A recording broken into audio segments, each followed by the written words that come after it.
Now please welcome Vice President and Chief Operating Officer of the Henry Ford, Brent Ott.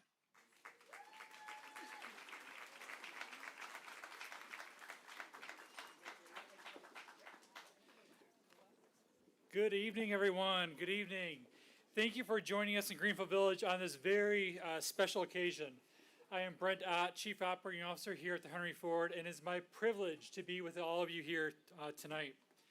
As our community gathers and joins voices across the nation in the reading of the Declaration of Independence, this event serves as a reminder of the power found in coming together to recognize the moments that continue to shape America's collective story. The Declaration of Independence gave voice to ideas that would reach far beyond just one moment in history. Its words challenge people to imagine a society grounded in liberty, freedom, and equality. Ideals that have continued to inspire change and call each generation to build a more just future. We are honored to welcome the following readers to come to join me on stage for the reading of the Declaration of Independence. Major General Paul D. Rogers, Adjunct General of the State of Michigan.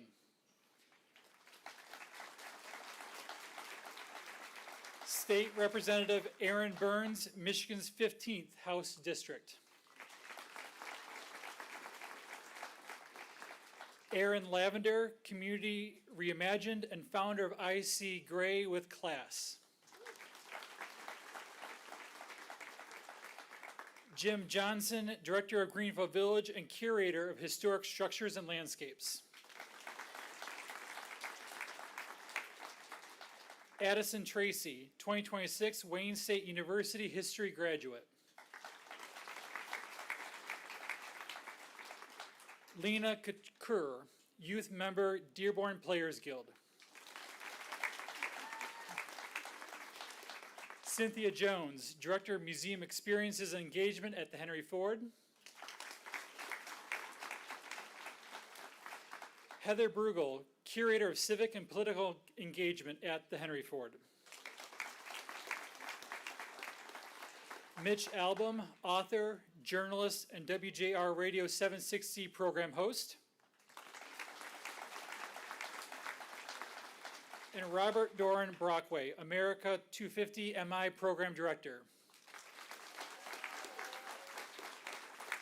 So please, again, join me in offering a sincere thanks to each of our readers for sharing their voices with us this evening.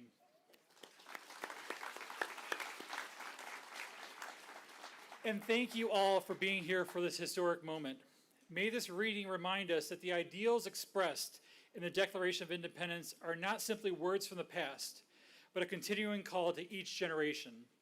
As we gather here tonight, may we carry forward the responsibility to protect, expand, and live up to the promise of liberty and equality for all. Thank you.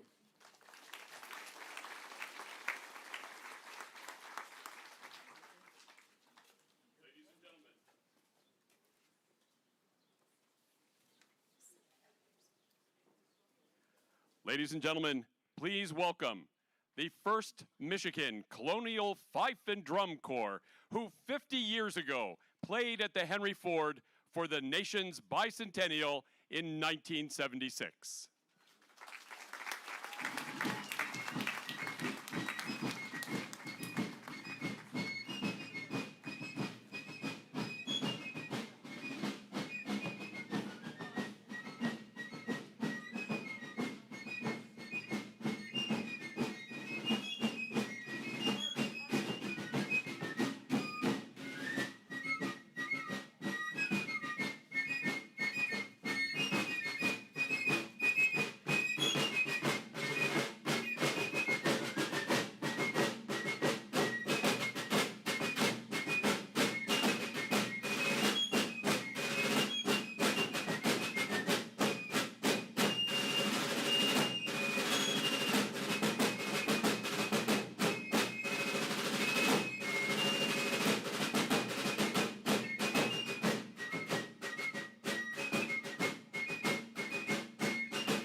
Ladies and gentlemen, the Adjutant General of the State of Michigan, U.S. Army Major General Paul D. Rogers.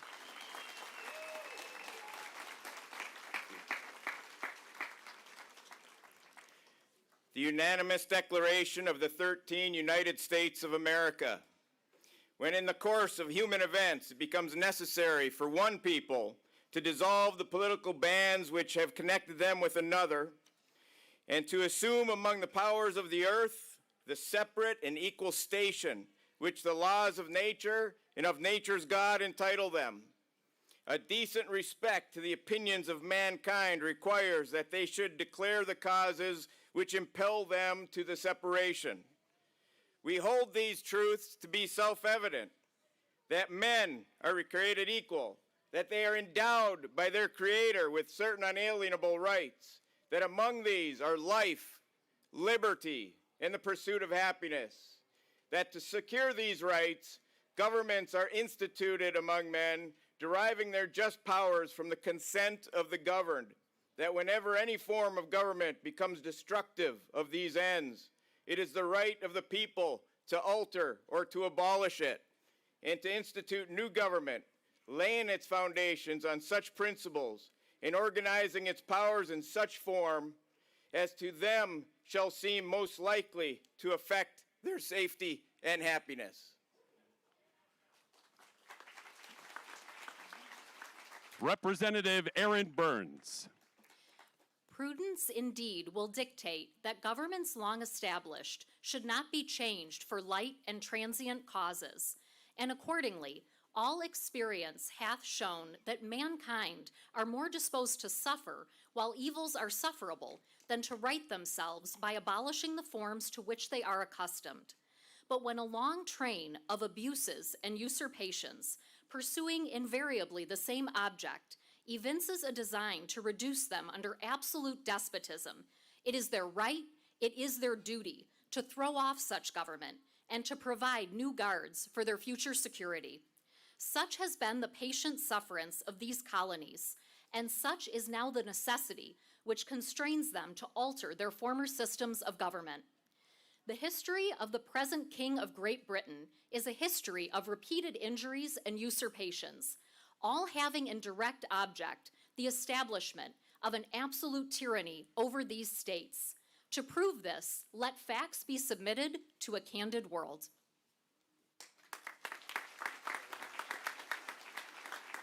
Aaron Lavender.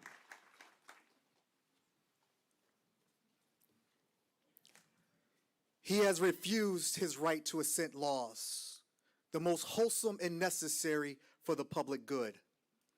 He has forbidden his governors to pass laws of immediate and pressing importance unless suspended in their operation till his assent should be obtained, and when so suspended, he has utterly neglected to attend them.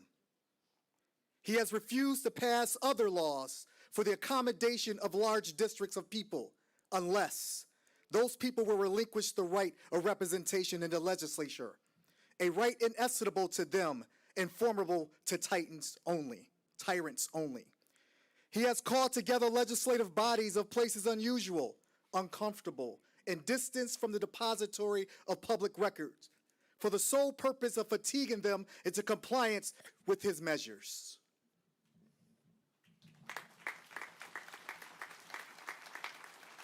Brent Ott. He has disavowed representative houses repeatedly for opposing with manly firmness his invasions on the rights of the people. He has refused for a long time, after such dissolutions, to cause others to be elected, whereby the legislative powers, incapable of annihilation, have returned to the people at large for their exercise. The state remaining, in the meantime, exposed to all the dangers of invasion from without and convulsions within. He has endeavored to prevent the population of these states, for that purpose, obstructing the laws for naturalization of foreigners, refusing to pass others to encourage their migrations hither, and raising the conditions of new appropriations of lands.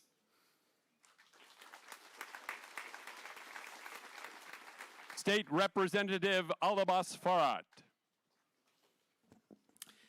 He has obstructed the administration of justice by refusing his assent to laws for establishing judiciary powers. He has made judges dependent on his will alone for the tenure of their offices and the amount and payment of their salaries.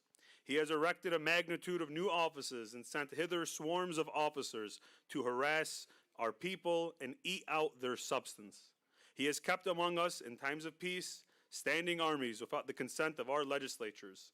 He has affected to render the military independent of and superior to the civil power.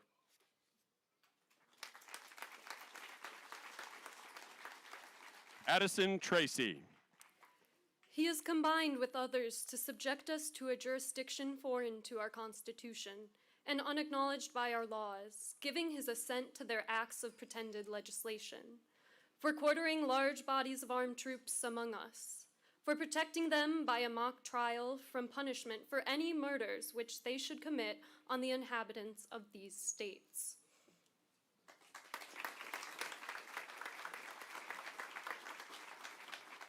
Lena Kaiser. For cutting off our trade with all parts of the world, for imposing taxes on us without our consent, for depriving us in many cases of the benefit of trial by jury, for transporting us beyond seas to be tried for pretended offenses.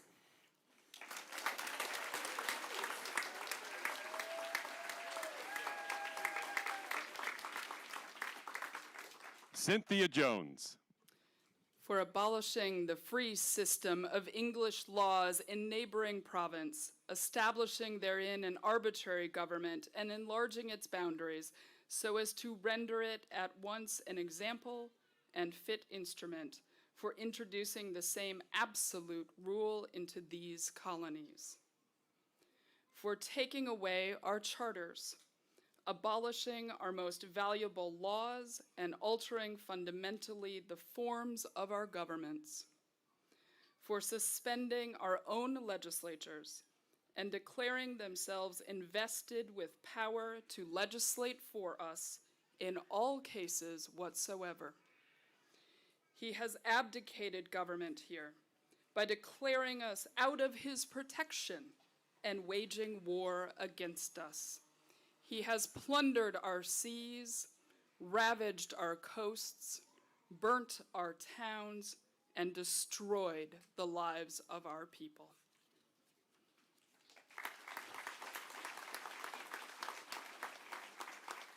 Heather Brugel. He is at this time transporting large armies of foreign mercenaries to complete the works of death, desolation, and tyranny, already begun with circumstances of cruelty and perfidy, scarcely paralleled in the most barbarous ages, and totally unworthy the head of a civilized nation. He has constrained our fellow citizens taken captive on the high seas to bear arms against their country, to become the executioners of their friends and brethren, or to fall themselves by their hands. He has excited domestic insurrections amongst us and has endeavored to bring on the inhabitants of our frontiers, the merciless Indian savages, whose known rule of warfare is an undistinguished destruction of all ages, sexes, and conditions. In every stage of these oppressions, we have petitioned for redress in the most humble terms. Our repeated petitions have been answered only by repeated injury. A prince whose character is thus marked by every act which may define a tyrant is unfit to be the ruler of a free people.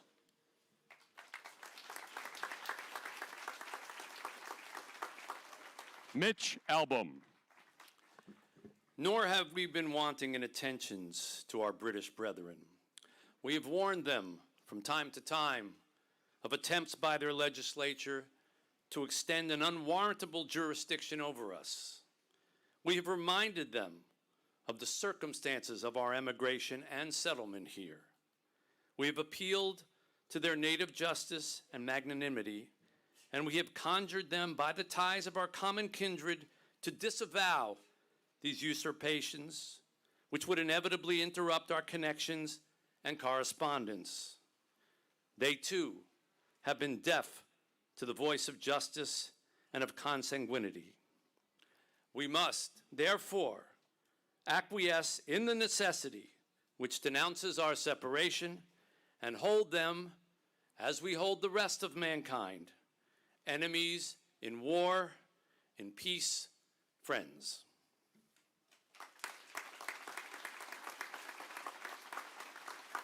Robert Doran Brockway.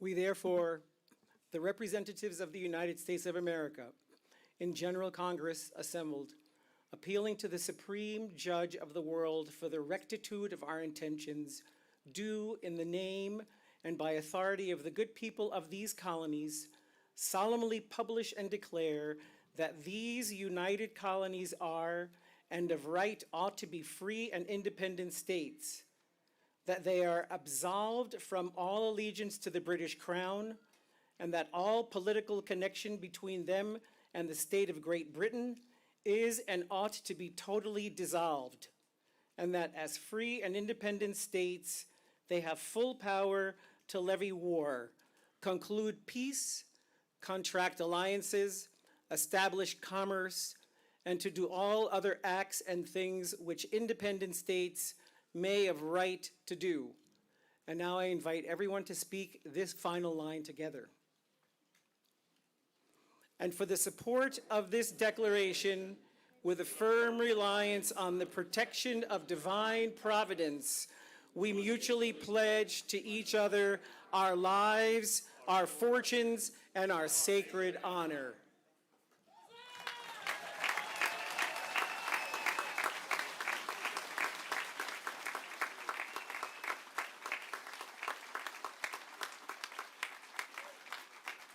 Ladies and gentlemen, sharing the spirit of America, the Declaration of Independence. Thank you to Chief Warrant Officers Zach Weil and Troy Cada, 3rd Battalion, 238th Aviation Regiment, Michigan Army National Guard out of Grand Ledge for our wonderful flyover.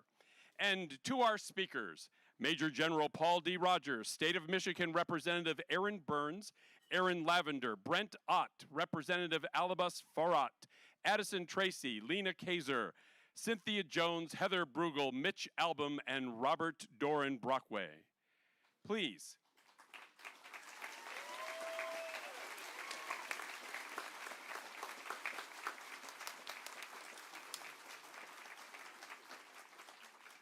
Now, enjoy the rest of this beautiful summer evening of music and program until 7 p.m. We hope this evening has inspired you and helped to carry forth the spirit of America. Now, welcome to the stage our next performer who will sing selections of classic American songs. You may have heard her at Pistons, Tigers, Lions, or more, and recently at the annual Detroit Ford Fireworks. Ladies and gentlemen, Vanessa Carr.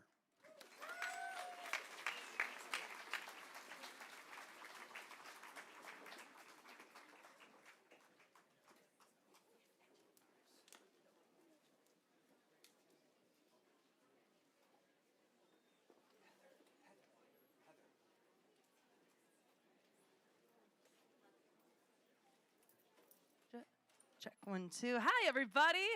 It's great to be here today to celebrate 250 years of America. My name is Vanessa Carr, and we're going to celebrate with some music right now. And this first song, I thought we're celebrating the people and the places and things that made America what it is today. And I thought, what better place to start that journey in music than right here in Michigan, in the city that we love.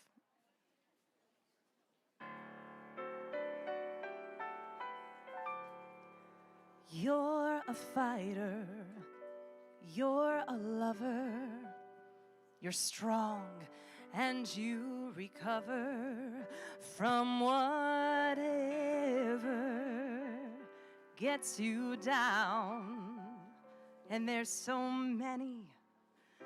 many reasons Anytime, any season is the right time to be with you. Hello, Detroit. You've won my heart. Your renaissance and waterfronts give you a flair of your own, irresistible you, hug and kissable you. You're alive with so much feeling, and I will always be there for you. I will say a little prayer for you. I will always care for you. Hello, hello, Detroit. You've touched my soul.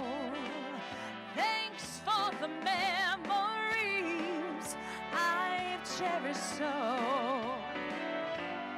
Winter, spring, summer, and fall, you've got 'em all. Hello, hello, hello. Hello, Detroit.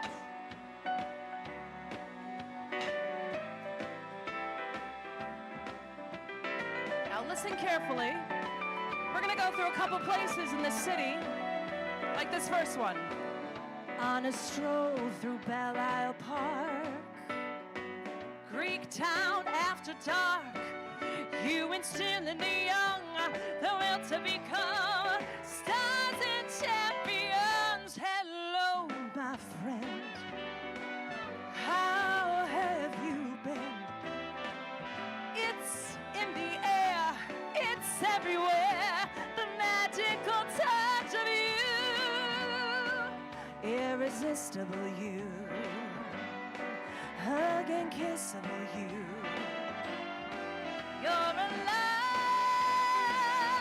oh, it's so much feeling, and I will always be there for you.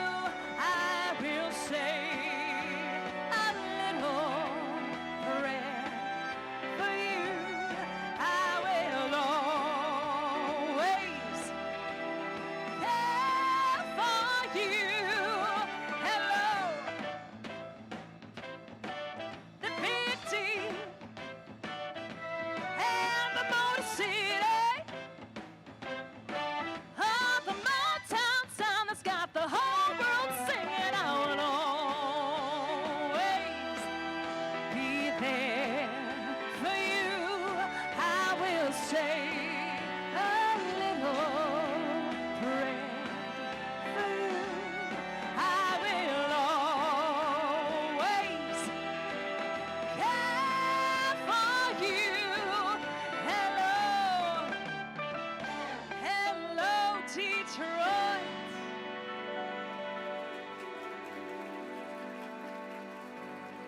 Thank you so much.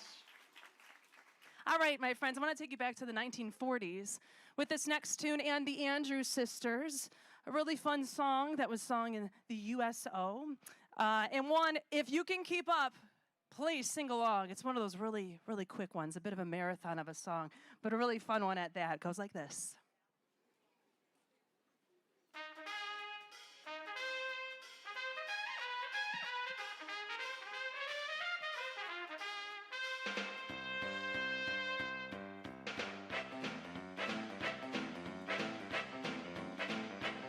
He was a famous trumpet man from out Chicago way. He had a boogie style no one else could play. He was a top man at his craft. But then his summer came up and he was gone with the draft. He's in the army now, blowing reveille. He's the boogie woogie bugle bug company B. They made him blow his bugle for his Uncle Sam. It really brought him down cause he could not jam. The captain, she don't understand, because the Nancy the captain out and drafted the band. And now the company jumps beneath his reveille. He's He's a boogie woogie bugle boy, company B. A root, a toot, a tooty attitude. He blows the S to the bar. A boogie rhythm, he can't blow no less. Basic guitar is with him. And the company jumps when he plays reveille. He's a boogie woogie bugle boy, company B. He was some boogie woogie bugle boy, company B. When he played his boogie woogie bugle, he was busy, yes, busy bee. And when he played the man, the company jumped in to the bar. He's a boogie woogie bugle boy, company B. A-da-da, toot-a-da, toot-a-da, toot-toot, he blows the air to the bar. Can't blow no less, bass guitar is with him. And the company jumps when he plays reveille. He's a boogie woogie bugle boy, company B.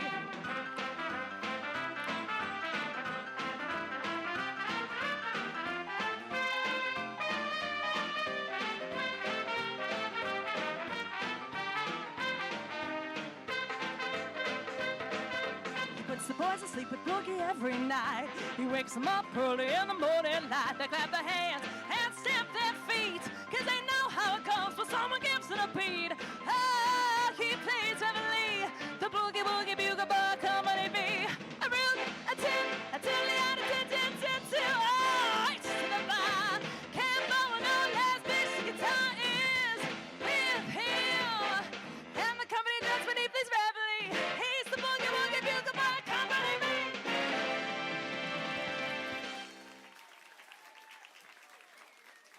Thank you.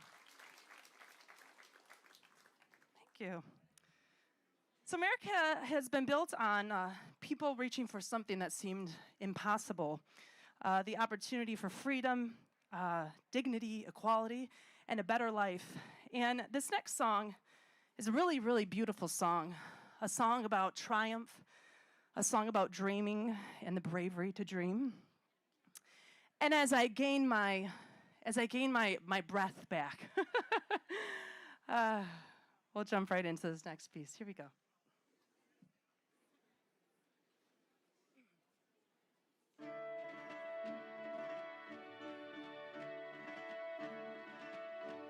To dream the impossible dream,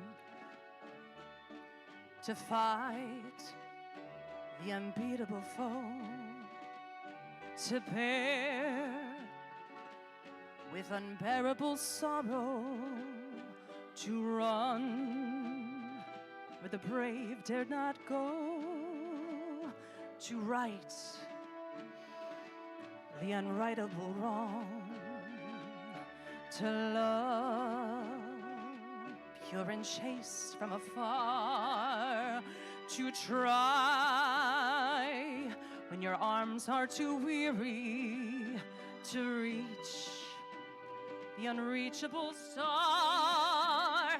This is my quest, to follow that star, no matter how hopeless, no matter how far, to fight for the right without question or pause, to be willing to march into hell for a heavenly cause. And I know if I'll only be true to this glorious quest, then my heart will lie peaceful and still when I'm laid to my rest.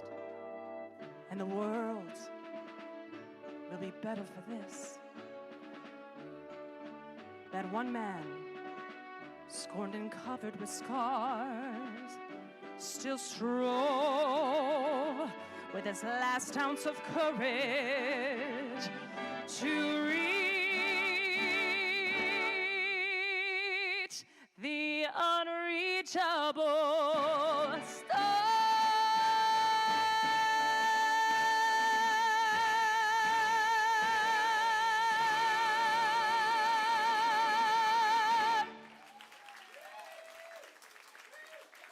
Thank you very much. Thank you. Thank you. This next song has a bit of American history attached to it as well. This tune was originally brought to us by Frank Sinatra. It was part of a short film that came about at the end of World War II. And Frank Sinatra has always described this song, and he, in his own words, says, it's about how we are all Americans and all races and religions should be equally respected. And I've always loved that. I've always thought this was such a beautiful song with wonderful, wonderful words. So I encourage you to really listen in to those beautiful words as we go on to our next tune. This is called The House I Live In.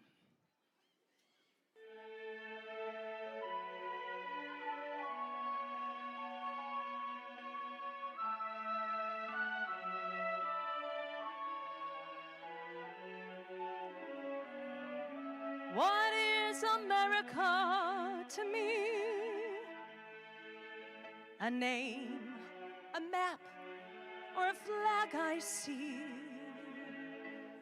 A certain word, democracy. What is America to me?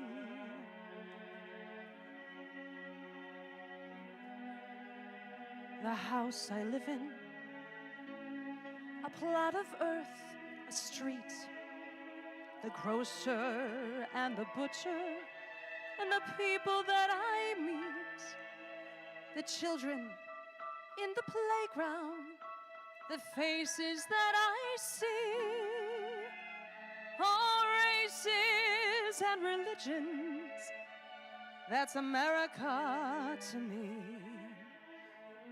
The place I work in, the worker by my side, the little town or city where my people lived and died. The hello and the handshake, the air of feeling free, and the right to speak my mind out. That's America to me. The things I see about me, the big things and the small, the little corner newsstand and the house a mile tall, the wedding in the churchyard, the laughter and the tears, the dream that's been growing for 250 years. The town I live in, the street, the house, the room, the pavement of the city, or a garden all in bloom. The church, the school, the clubhouse, the million lights I see, but especially the people.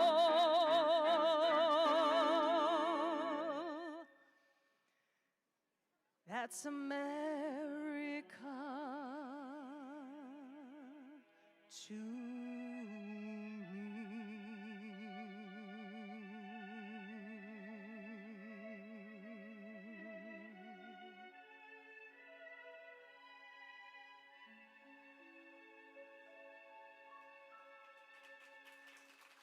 Thank you.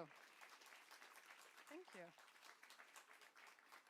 All right, my friends, we're going to have some fun. I got to sing along for all of you. We cannot talk about American history without including the wonderful music that was created right here in Michigan, right here in Motown. We're going to do a Motown tune for us all to sing along to. And I'm sure you all know the words, so don't be shy. Let me hear you. Here we go. You know this song? Yeah? I've got sunshine on a cloudy day. When it's cold outside, I've got the month of May. All right, now this is your part right here. Ready? Here we go. I guess you'd say, what can make me feel this way? My girl, my girl, my girl, talking about my girl, my girl. I've got so much honey, the bees envy me. Oh, I've got a sweeter song than all the birds in the trees. All right, here it comes again. Well, I guess you'd say, what can make me feel this way? My girl, oh my girl, talking about my girl, my girl. Ooh.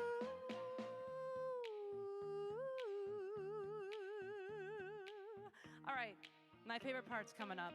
It's the hey, hey, heys, right? So let me hear you nice and loud. Ready? All together. Hey, hey, hey. Yeah, there we go.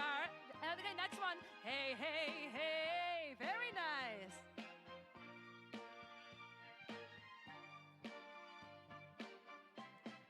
I don't need no money, fortune, or fame. Oh, no. I've got all the riches, baby, that one man can claim. All right, last time. Here we are. Ready? Well, I guess you'd say, what can make me feel this way? My girl, oh my girl, talking about my girl, talking about my girl. I've got sunshine on a cloudy day. I even got the month of May. Ooh,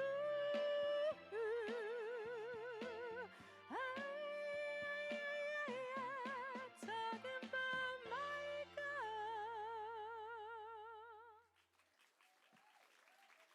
Thank you. Thank you very much. All right, my friends, I have just a couple more tunes for you, and this next one I would say is a true American classic song. And if you'd like to sing along, of course, I encourage you to do so. I'm sure you'll know the words, at least the first verse you shall know. So let's honor America with this next tune.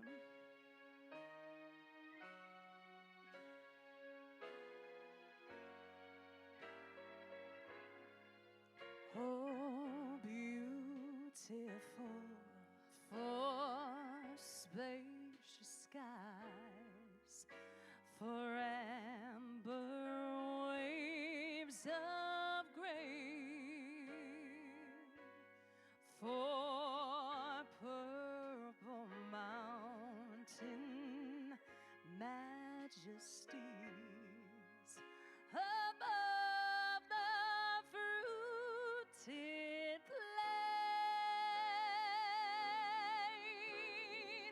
America,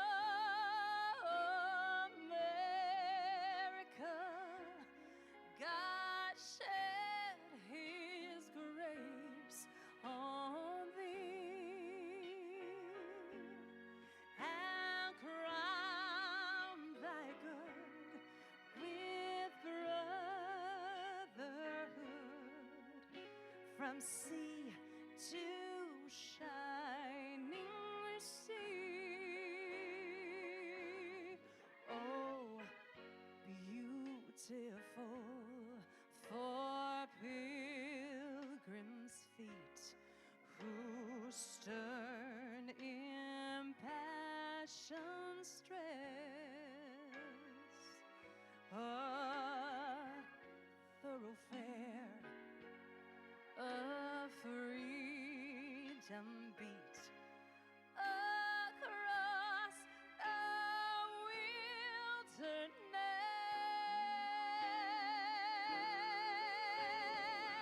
America, America, God shed his grace on thee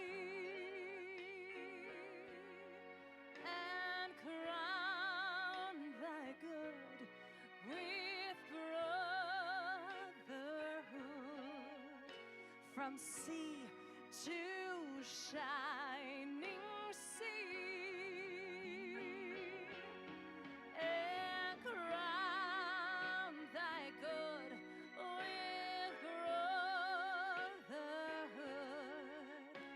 from sea to shining sea.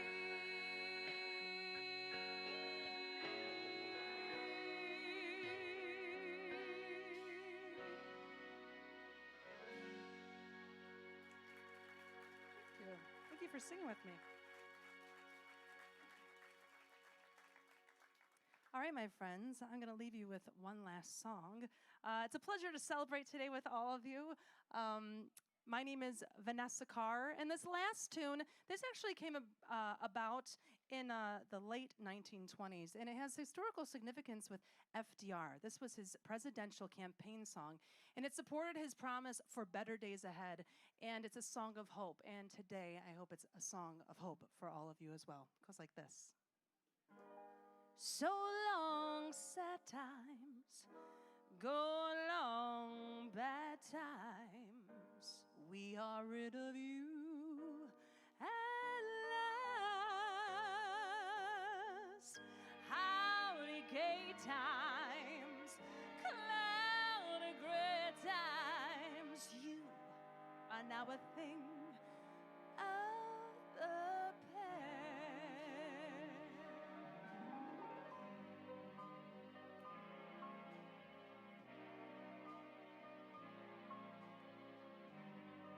Happy days are here again.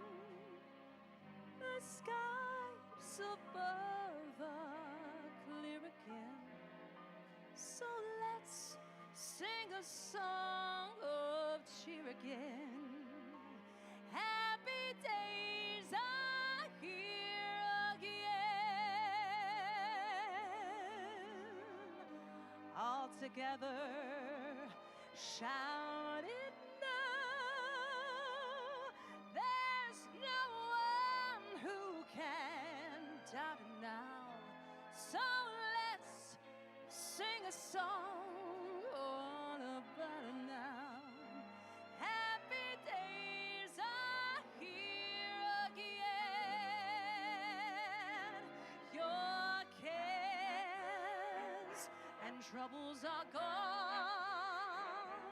There'll be no more from now on. From now on, happy days are here again. The skies above are clear again. So let's sing a song of cheer again. Happy times, happy nights, happy days are here again.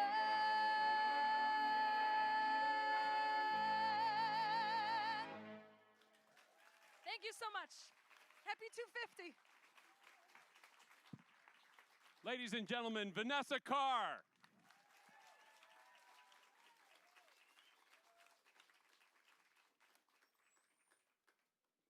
And now, ladies and gentlemen, please welcome selections from the Liberty Song, America at 250, Cecilia Otto.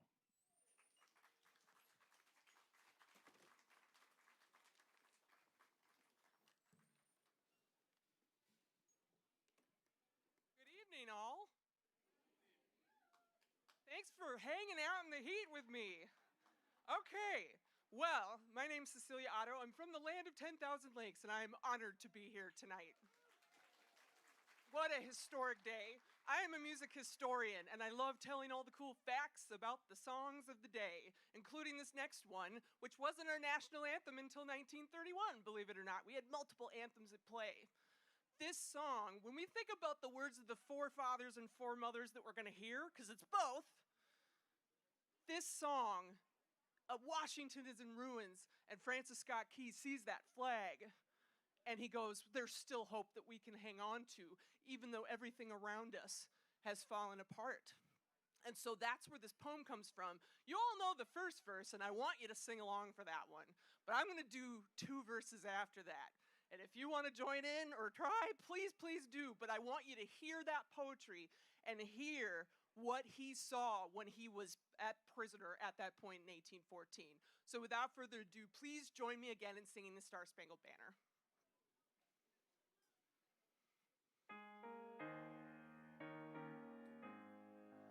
Oh, say, can you see by the dawn's early light what so proudly we hailed at the twilight's last gleaming, whose broad stripes and bright stars through the perilous fight o'er the ramparts we watched were so gallantly streaming, and the rockets' red glare, the bombs bursting in air, gave proof through the night that our flag was still there. Oh, say does that star-spangled banner yet wave o'er the land of the free and the home of the brave? Feel free to sit if you want to. On the shore dimly seen through the mists of the deep, where the foe's hearty host in dread silence reposes, what is that which the breeze o'er the towering steep, as it fitfully blows, half conceals, half discloses? Now it catches the gleam of the morning's first beam, in full glory reflected, now shines in the stream. 'Tis the Star-Spangled Banner, oh, long may it wave o'er the land of the free and the home of the brave. One more verse. Oh, thus be it e'er when free men shall stand between the loved home and the war's desolation, blessed with victory and peace. May the hand-rescued land praise the power that hath made and preserved us a nation. Then conquer we must, when our cause it is just, and this be our motto: in God is our trust, and the Star-Spangled Banner in triumph shall wave o'er the land of the free and the home of the brave. Thank you. So I saw that we've got some lovely suffragists over here, and there's been some 1876 games going on the lawn. This next song actually was performed in 1876 in Philadelphia. It was words while the suffrage movement was getting momentum. They wrote this song, and there was a family called the Hutchinson family. They were protest singers, and they sang this in Philadelphia when our country turned 100. Interestingly enough, in my research, I could not find the melody. So I and another woman composer, we decided to set it to a waltz because of circles. And what this song is about is those aspirational words of what does the world look like 100 years after women get the right to vote. So you may laugh, you may cry, but this was what they wanted for us, and this is called 100 Years Hence.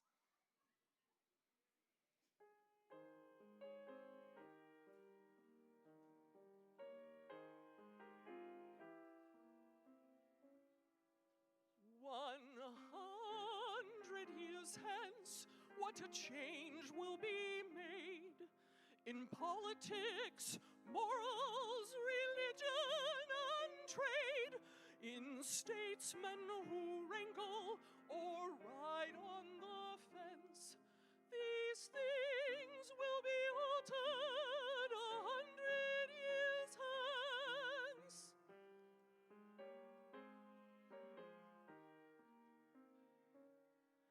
Our laws then will be on compulsory rules, our prisons converted to national schools. The pleasure of sinning, 'tis all a pretense, and people will find it 100 years hence. All cheating and fraud will be laid on the shelf. Men will not get drunk, nor be bound up in self, but all live together, good neighbors and friends, just as Christian folks are too, 100 years hence. Then woman, man's partner, man's equal shall stand, while beauty and harmony govern the land. To think for oneself will be no offense. The world will be thinking 100 years hence. Oppression and war will be heard of no more, nor the blood of a slave leave his print on our shore. Conventions will then be all useless expense, for we'll go free suffrage 100 years hence.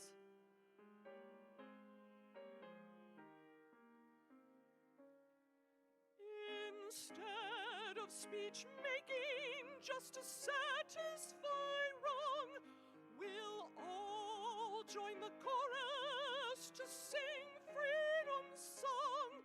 And if the millennium is not a pretense, we'll all be good neighbors 100 years hence.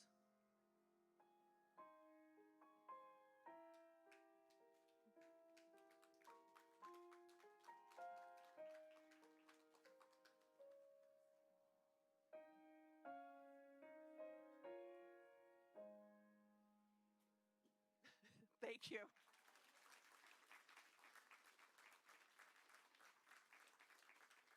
That was played by the composer herself, Stacey Ferry, and she's based out of Colorado.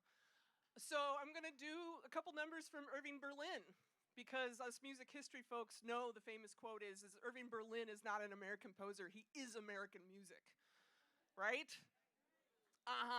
So this first one, how many of you know that Irving Berlin is an immigrant? He came here when he was 5. And one of the first sites, because he came in the 1890s, he saw the Statue of Liberty in its various form at that point, and it probably inspired him as a little boy. And that poem Emma Lazarus wrote, "Give Me Your Tired, Your Poor," that poem was a fundraiser because that statue that is our personified symbol of America was actually in jeopardy. It was not potentially going to be built because we didn't have enough money. So she wrote, "Give me your tired, your poor," to raise money to have that statue completed. And that's why the poem is on that statue today.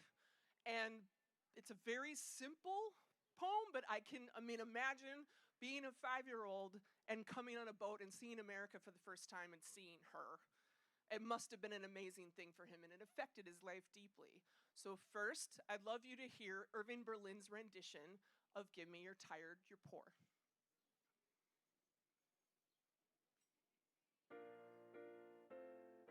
That's the next one. That's the next one, which that one's got a great backstory too. that is not that one. But you probably know what that one is too. But that means you just got to get your pipes ready. Sorry. There we go. Feel free to join the second time around. It's a very simple melody. Give me your tired, your poor, your huddled masses yearning to breathe. Wow. I'm going to jump right in right here.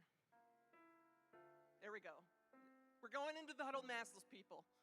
Your huddled masses yearning to breathe free.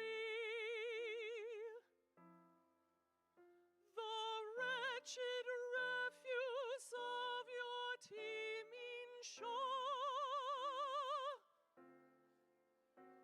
Send these, the homeless tempest-tossed, to me. I lift my lamp beside the golden door. Give me your tired, your poor, your huddled masses yearning to breathe free. Wretched refuse of your teeming shore. Send these, the homeless tempest-tossed, to me. I lift my lamp beside the golden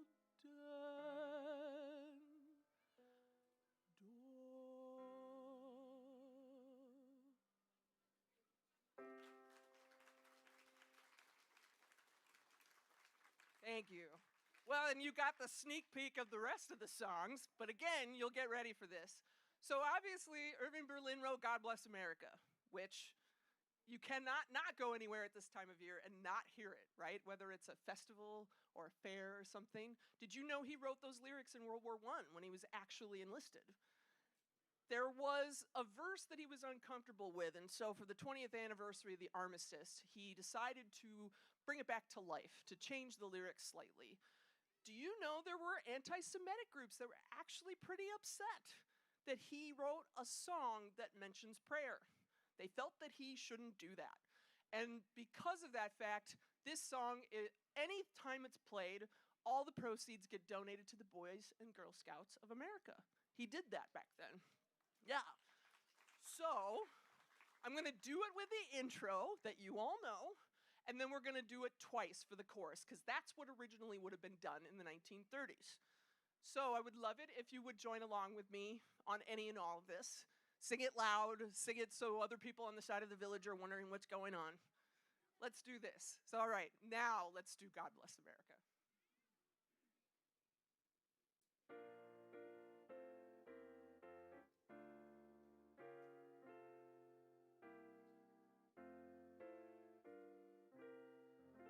While the storm clouds gather far across the sea, let us swear allegiance to a land that's free. Let us all be grateful for a land so fair as we raise our voices in a solemn prayer. God bless America, land that I love. Stand beside her and guide her through the night with a light from above. From the mountains to the prairies, to the oceans wide with foam. God bless America, my home.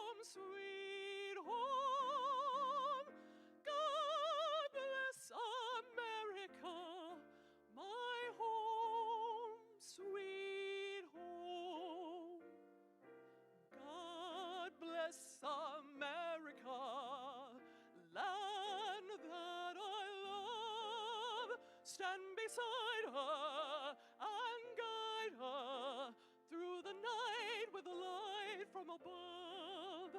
From the mountains to the prairies, to the oceans wide with foam. God bless America, my home, sweet home. God bless America, my home, sweet home.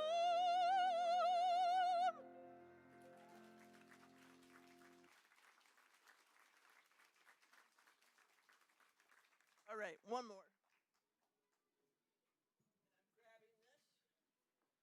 So, you know, one thing that makes America great, in my opinion, is its diversity, and its diversity of thought.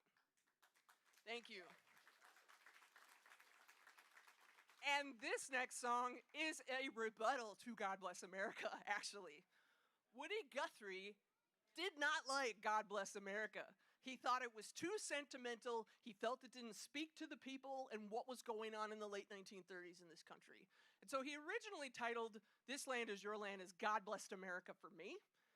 It didn't really stick. Like, he wrote the lyrics and kind of shoved it away, and then he resurrected it in the mid-40s. And so in my mind, the way these two songs work is they're inextricably linked, because you have Irving Berlin, God Bless America, you have This Land Is Your Land, and both of them coexist beautifully together. Both of them are iconic. Both of them mean something to all of us in this room. I am going to do all the verses, including the ones that nobody does, so you can hear the lyrics of the Great Depression. You can hear those words and what he meant. If you want to hear more of this program, because I sing all the national anthems and all of those other things, come find me afterwards. I have postcards, and I can get you in touch with all my songs and all my music, because I tour nationwide doing what I do, and I absolutely love doing what I do. And I'm so honored to be here with you all. So, without further ado, we're going to sing all the verses of This Land Is Your Land. If you know them, great. If not, the first and the last verse will be the ones you know. So sing it really loud, okay? Are we ready? Yeah. All right, let's do this.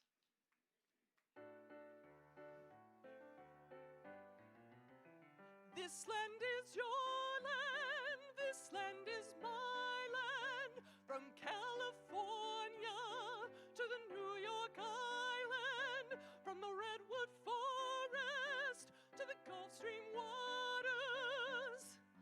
This land was made for you and me.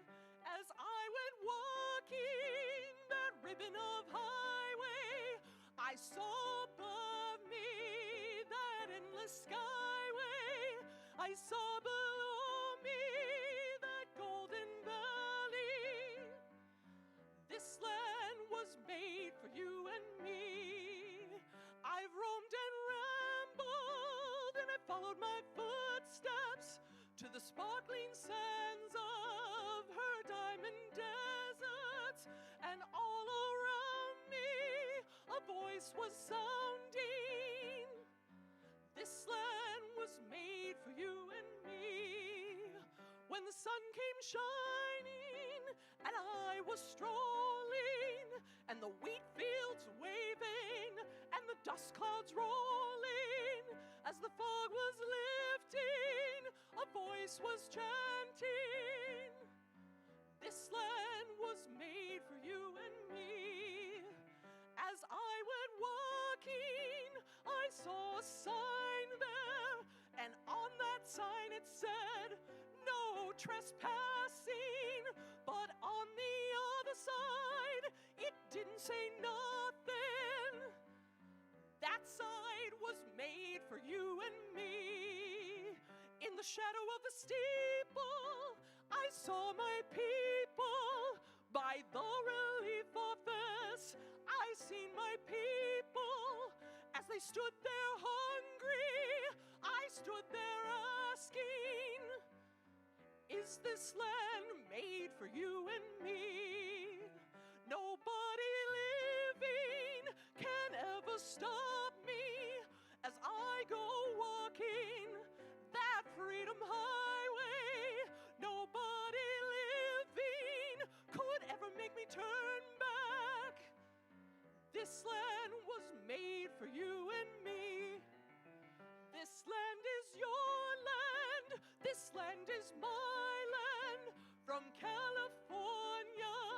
to the New York Island, from the Redwood Forest to the Gulf Stream waters. This land was made for you and me. Thank you. Thank you. You all did fabulous on that number. Thank you for the help with that. The church bells chimed at the exact point when I needed to finish. That is, again, my excerpt of Liberty's Song America at 250. I dive into so much more, but remember the forefathers and foremothers, their thoughts were aspirational. It was about they knew they weren't perfect and what they wanted from us and how they wanted things to be better for the generations that came forward. And so I ask, as you saw this amazing historic occasion and you kind of go home and think about things, remember that how can we continue to make things better for future generations, because that's what they would want for us. So, yes, thank you. So please stay in touch. Come find my postcards. Come grab me. I tour all over, so please, please, please tell your friends. I'll be in California next month. Yeah. Speaking of California, but thank you for I haven't been in Michigan in 10 years performing, so this was very, very special for me. So thank you all for sticking it out in the heat. I am honored to be here again. Thank you. Ladies and gentlemen, let's hear it for the amazing Cecilia Otto. And with that, it concludes this evening's program of Sharing the Spirit of America, the Declaration of Independence. And so, as we often do in Greenfield Village, let's all join together and we will be led out of Greenfield Village by the amazing 1st Michigan Colonial Fife and Drum Corps. Thank you all for coming.